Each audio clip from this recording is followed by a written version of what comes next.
میرے شخصی مکتوب کا افشا محض اتفاق نہیں بلکہ ایک گہری سازش کا حصہ۔ رکن کونسل کویتا۔ رکن قانون ساز کونسل BRS و صدر تلنگانہ جاگرتی کلوکنٹلا کویتا نے شمس آباد انٹرنیشنل ایئرپورٹ پر میڈیا سے بات کی اور چند سنجیدہ اور حساس امور پر روشنی ڈالی۔ کویتا نے کہا کہ میرے بیٹے کی گریجویشن تقریب میں شرکت کے فوراً بعد میرے شخصی مکتوب کا میڈیا میں افشا محض اتفاق نہیں بلکہ ایک گہری سازش ہے۔ یہ مکتوب ہے جو میں نے تقریباً 2 ہفتے قبل پارٹی صدر کے چندرشیکھر راؤ KCR کو تحریر کیا تھا۔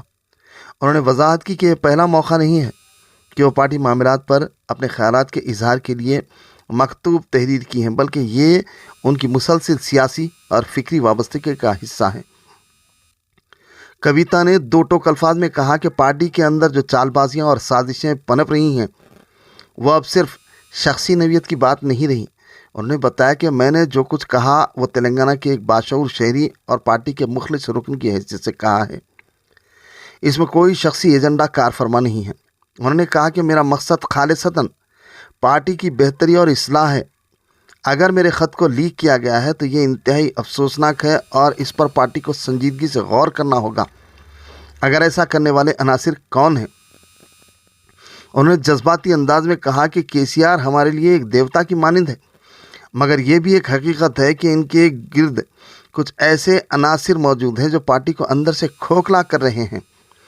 اگر ایک بیٹی کا ذاتی خط لیک ہو سکتا ہے تو عام پارٹی کارکن کے تحفظ کی کیا ضمانت ہے؟ کویتا نے کہا کہ میرا خط لیک ہو کر میڈیا کی زینت بن گیا ہے۔ BJP اور کانگریس جیسی جماعتیں اسے لے کر خوشی مناتی پھر رہی ہیں جیسے بندر کے ہاتھ میں آئینہ لگ گیا ہو، مگر عوام جانتے ہیں کہ یہ جماعت ناکام ہو چکی ہے اور تلنگانہ کی عوام کا مستقبل صرف اور صرف KCR کی قیادت میں ہی مضمر ہے۔ کویتا نے پرزور انداز میں کہا کہ ہمیں پارٹی میں موجود خامیوں کو دور کرنا ہوگا، اندرونی سازشی عناصر کو باہر نکالنا ہوگا، انہیں پھینکنا ہوگا اور متحد ہو کر پارٹی کو نئی بلندیوں تک پہنچانا ہوگا۔ KCR کی قیادت میں ہی تلنگانہ کا روشن مستقبل ممکن ہے۔ ویورز، ہمارے فیس بک، YouTube اور Instagram پیج کو لائک، سبسکرائب، فالو، کامنٹس اور شیئر کرنا نہ بھولیں تاکہ فری لانس جرنلزم کی فلاح و بقا کو یقینی بنایا جا سکے۔